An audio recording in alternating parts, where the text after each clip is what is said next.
Well, that was cool. It's a little short, but, you know, that's pretty good for like a first VR game that they ever made. And as someone who likes Killing Floor, you know, at first, I'm not gonna lie, I was a little salty that they were making a VR game. Like, a little salty because I didn't have VR, a little salty because I thought those resources could have been used on Killing Floor 2, that kind of thing. Then they said, hey, you know, no one is taking away from Killing Floor 2 by working on this, we're just doing this as an extra thing, and I was like, okay, well, if that's the truth, then I don't mind. And this game is so cheap right now, I think it's like $10. It might have been on sale, maybe the sale's over, but it was like $10. So for $10, this is definitely good, especially if you're a Killing Floor fan.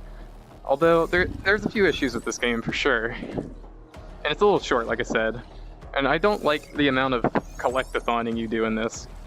While it's like, you know, it gives you something to do besides shooting, which is nice. It's a little too, like, you know, uninspired. I think the coolest part was honestly when you had to get the Zed's arms and faces on the scanners, but even that got repetitive really fast. If they did it once or twice, it would have been cool, but they did it like 12 times. Okay, like 8, or more like 5. But like still, it's just a little bit distracting, I guess, from like the rest of the game. Also, the story wasn't anything like extremely special, but it was cool. I mean, I guess I've always wanted Killing Floor to go back more to its roots, be a lot more like survival horror focused. But you know, I get why it is the way it is. I think as a Killing Floor 2 kind of like story mode, this is really good. It fits the tone of Killing Floor 2 really well. Definitely doesn't go too much into the survival horror. However, the first level of this actually does kinda, because you have like the cabins you go into. So that's pretty cool. Wish I had 2 pistols to juggle. That'd be nice. But doing stuff like this is fun, and like I think there's a lot of really cool things you can do in this game that like you can't do in a lot of other games. And in VR, ow. But it's like I said, it's a little short. If it was longer, I'd definitely recommend it. And it does have co-op, which is pretty neat. But I don't know if that's enough to like get me to recommend it. I honestly think this game would do really well if it got a sequel. Like, if it got a sequel that played more like a proper Killing Floor game. Like, I like the story parts a lot, don't get me wrong. I still want that.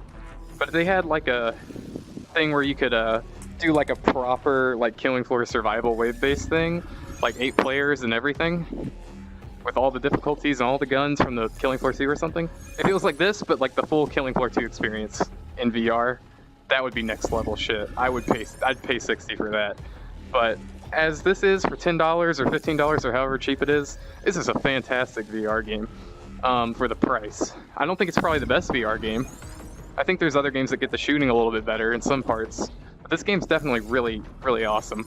So I honestly went into this with really like a negative kind of like viewpoint, but come out of it feeling a lot better about it.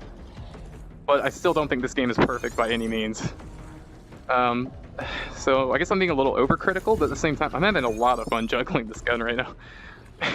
I think it's good. Like if you have the money, if you have a Vive or a Rift or you know Windows mixed reality or whatever it can run on, get it. It's definitely worth your time as a Killing Floor fan. But again, if you don't have any of that stuff, if you just watch a walkthrough or just watch my stream of it instead of playing it yourself, you're not really missing out. I mean, you kind of are on the gameplay side of things. Like, I guess you're not going to get to juggle 1911s in your hands. But it's not like the end of the world either. Oops. That's why you don't juggle guns, kids. Might accidentally go off in your hand. Now, there is this survival mode. Like, don't get me wrong, there's a 2-player survival mode kind of thing. But it's in these very cramped arenas, at least the ones I've unlocked so far. And that's kind of another issue I have with this game, is since you use teleport movement, that's not inherently bad, because I think Payday 2 also uses teleport movement, to my recollection. I think you can turn it off, though. But the thing about teleport movement is it works really well when you're out in a big open area. And also, I don't like how it slows you down artificially. I think this game, like, I mean, it's not really survival horror, right? You're not, like, running out of ammo or anything, so I don't think being slowed down is going to make it more high tension, like it kind of does. But this game is so fast already, I don't think you would have hurt the game. I think you would have improved the game if everything was sped up a little bit more, even. Like being able to just zip around and shoot. Although, like, I get it. Like, I get why the decision was made. I probably would have made that decision to make it kind of slow you down over time. But I think as someone who's played a bunch of VR games, I've played like Serious Sam in VR.